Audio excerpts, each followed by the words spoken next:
Once we procure the medicines warehouse and then we distribute, we take the facility. What happens thereafter is outside our mandate because we do not regulate and we don't control the health facilities. Denial or justification. Either way, the sole supplier of medicine has washed its hands off the apparent scandal over government-supplied contraceptive pills meant to be free of charge and accessible to all women countrywide. Something just doesn't add up. The Kenya Medical Supplies Agency is solely in charge of supplying medicine to both public and private health facilities. It is also in charge of labeling and ensuring free drugs reach the intended destination. However, when it comes to the supply of free contraceptive pills, the story is somewhat different. Despite admitting that the contraceptives meant to be supplied free of charge are being sold to women by unscrupulous individuals, it is not clear whether the individuals are from KEMSA or the district hospitals and health clinics. Although we distribute directly to the health facilities, we also distribute directly to the district stores. There are reproductive health commodity stores in the districts that are managed by the Division of Reproductive Health.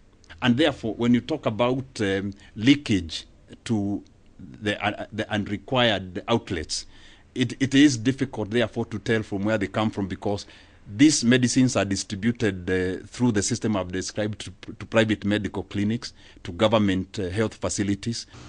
Whether by design or accident, KEMSA says it is difficult to tell where the leak is.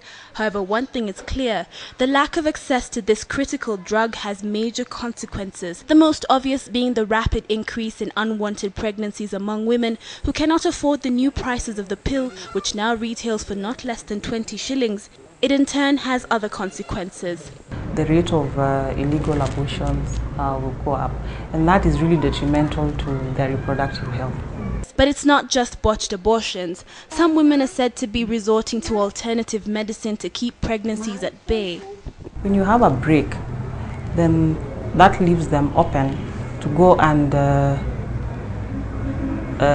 use concoctions out there, yeah, to come and fill in that gap for family planning. Other than the high rise in unwanted pregnancies and botched abortions, another issue is emerging.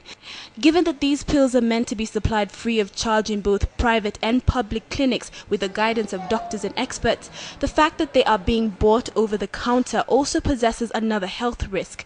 These pills, though free, are prescription drugs and must be treated as such. The client is examined. So like a client with a high blood pressure, for example, cannot use the hormonal methods. They will use like what we call barrier methods. But over the counter, if such a client goes, they say, I want these pills, sometimes they're likely to just be sold to the client. This is not Kenya's first drug supply controversy. Mid-last year, drugs allegedly stolen from government-run health facilities in Kerogoya were smuggled out of the country into neighboring Uganda. It took the Ugandan Foreign Ministry to alert Kenyan authorities on the consignment. This case is currently in court. The KEMSA CEO says the matter of stolen drugs is for the Kenya Pharmacy and Poisons Board, but the board says it doesn't deal in supply, but rather the sale of counterfeit drugs and malpractice cases. Matters surrounding the supply of drugs rest with the Ministry of Medical Services and KEMSA. With these pills not making it to public and private health facilities, but rather to the shelves of pharmacists at a price, it means that the average Kenyan woman does not have access to proper family planning methods, and therefore that means she has been denied her right of information about her body, as well as the right to protect herself and her family. Kathryn Omwandho, KTN in Nairobi.